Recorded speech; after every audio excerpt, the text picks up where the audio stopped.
conclure, c'est ça? Bon, concluons.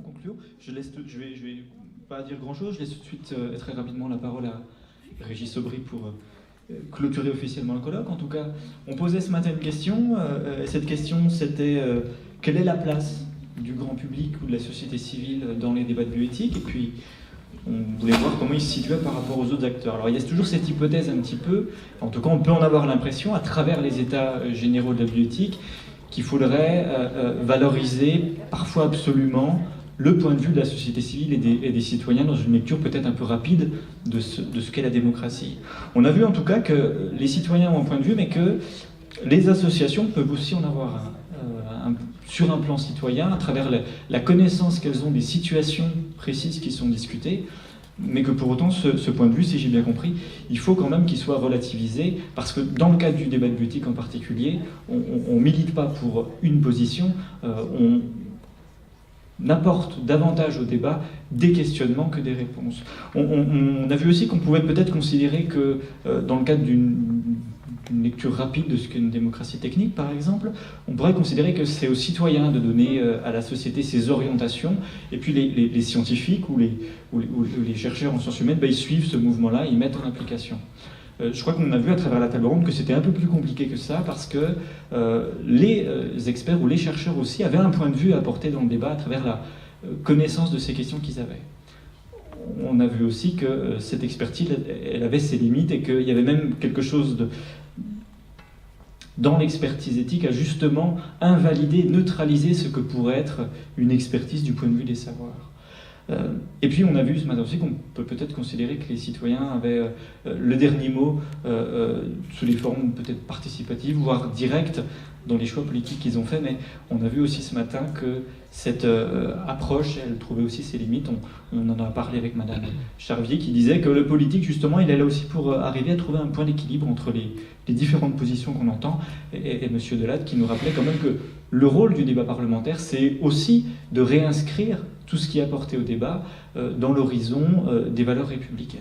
Bon, alors on a eu toutes ces, sans pour autant évidemment que le débat parlementaire, et je crois aussi une ligne, un fil directeur dans tout ce qui s'est dit, sans que le point de vue des politiques, le point de vue des experts ou le point de vue des associations ne viennent court-circuiter ce débat. Et ça, je retiens ce mot de Daniel Borello tout à l'heure qui nous rappelait bien à quel point des fois cette notion d'expertise ou cette impression de détenir la vérité par certains acteurs de la bioéthique pouvait précisément faire qu'on ne débatte pas et qu'on ne fasse pas honneur ou qu'on n'investisse pas cette dimension d'incertitude.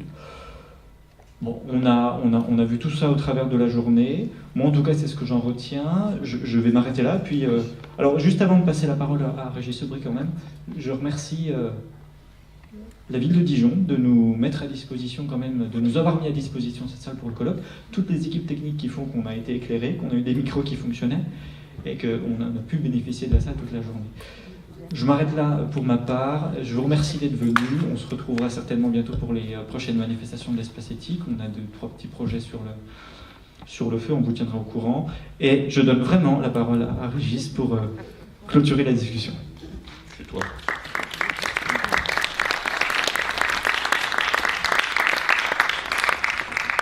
Bien, moi je remercie Armand qui était un des chefs d'orchestre de ce colloque, et la question était intéressante, même si je regarde quand même le titre d'où nous partons, aux armes citoyens, ça peut être entendu comme la nécessité de prendre les armes. Je pense que ça n'a pas été entendu en amont comme le débat comme une arme, et je pense que c'était ça. Le débat est une arme pour nos sociétés démocratiques, pour permettre à ces sociétés de rester démocratiques d'ailleurs, de mon point de vue.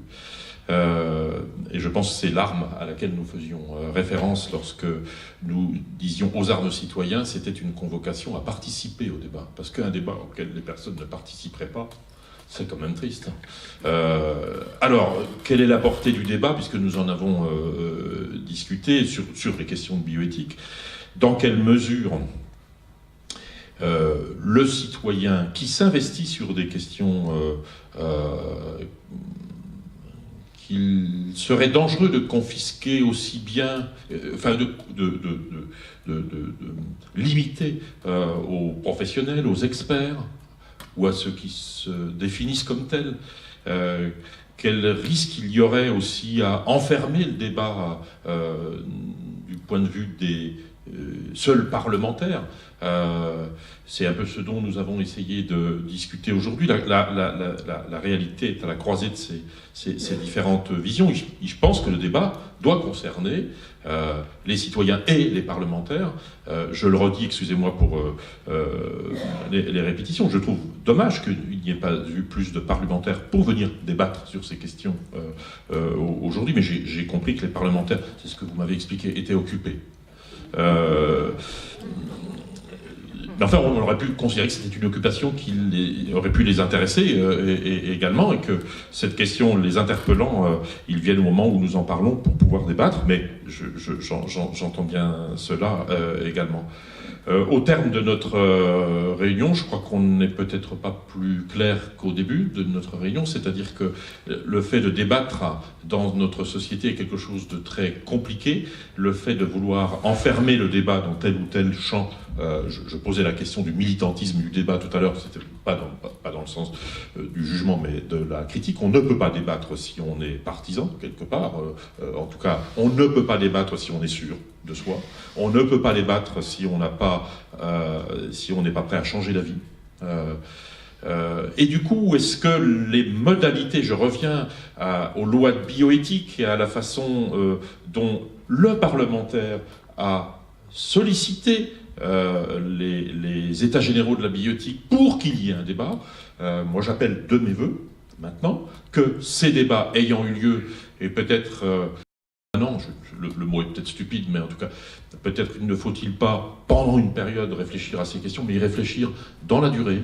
Et je pense vraiment que c'est quelque chose qui est une des missions des espaces de réflexion éthique, c'est-à-dire poursuivre le débat tout le temps, les questions de fin de vie, les questions de début de vie, les questions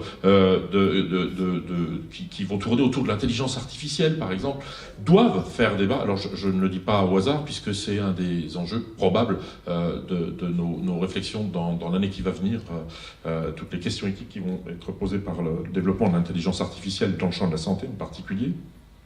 Donc je crois qu'il faut que nous arrivions à avoir des points de rencontre entre les citoyens qui débattent, les parlementaires qui font les lois. On ne va quand même pas remettre en question peut-être cette dimension qui a été choisie d'une démocratie parlementaire, qui n'empêche pas le débat sur le terrain, me semble-t-il, et qui, je n'en doute pas, s'appuiera sur les éléments qui ont été débattus pour renforcer les débats parlementaires. Je crois en tout cas que notre société gagnera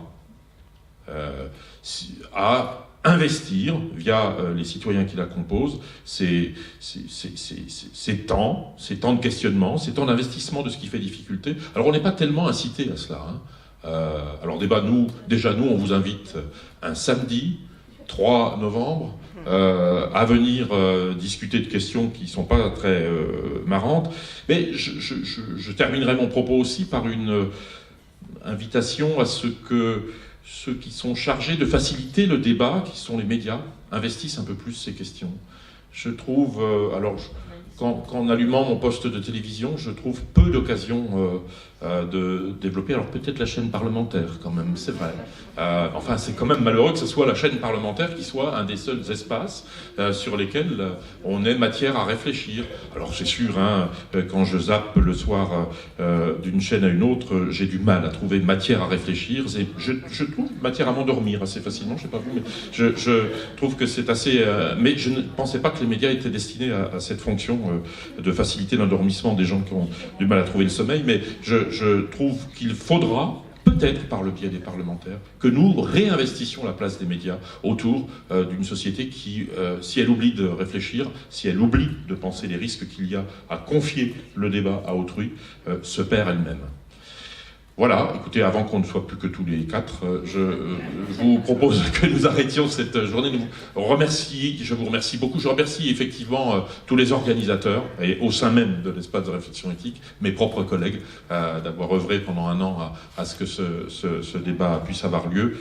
Je parle de celui-ci, puis de tous ceux qui ont précédé. Et puis je vous remercie beaucoup, vous tous qui êtes venus un jour où vous aviez peut-être autre chose à faire, mais ça prouve que ce que nous avons dit n'était pas totalement inintéressant. Merci beaucoup.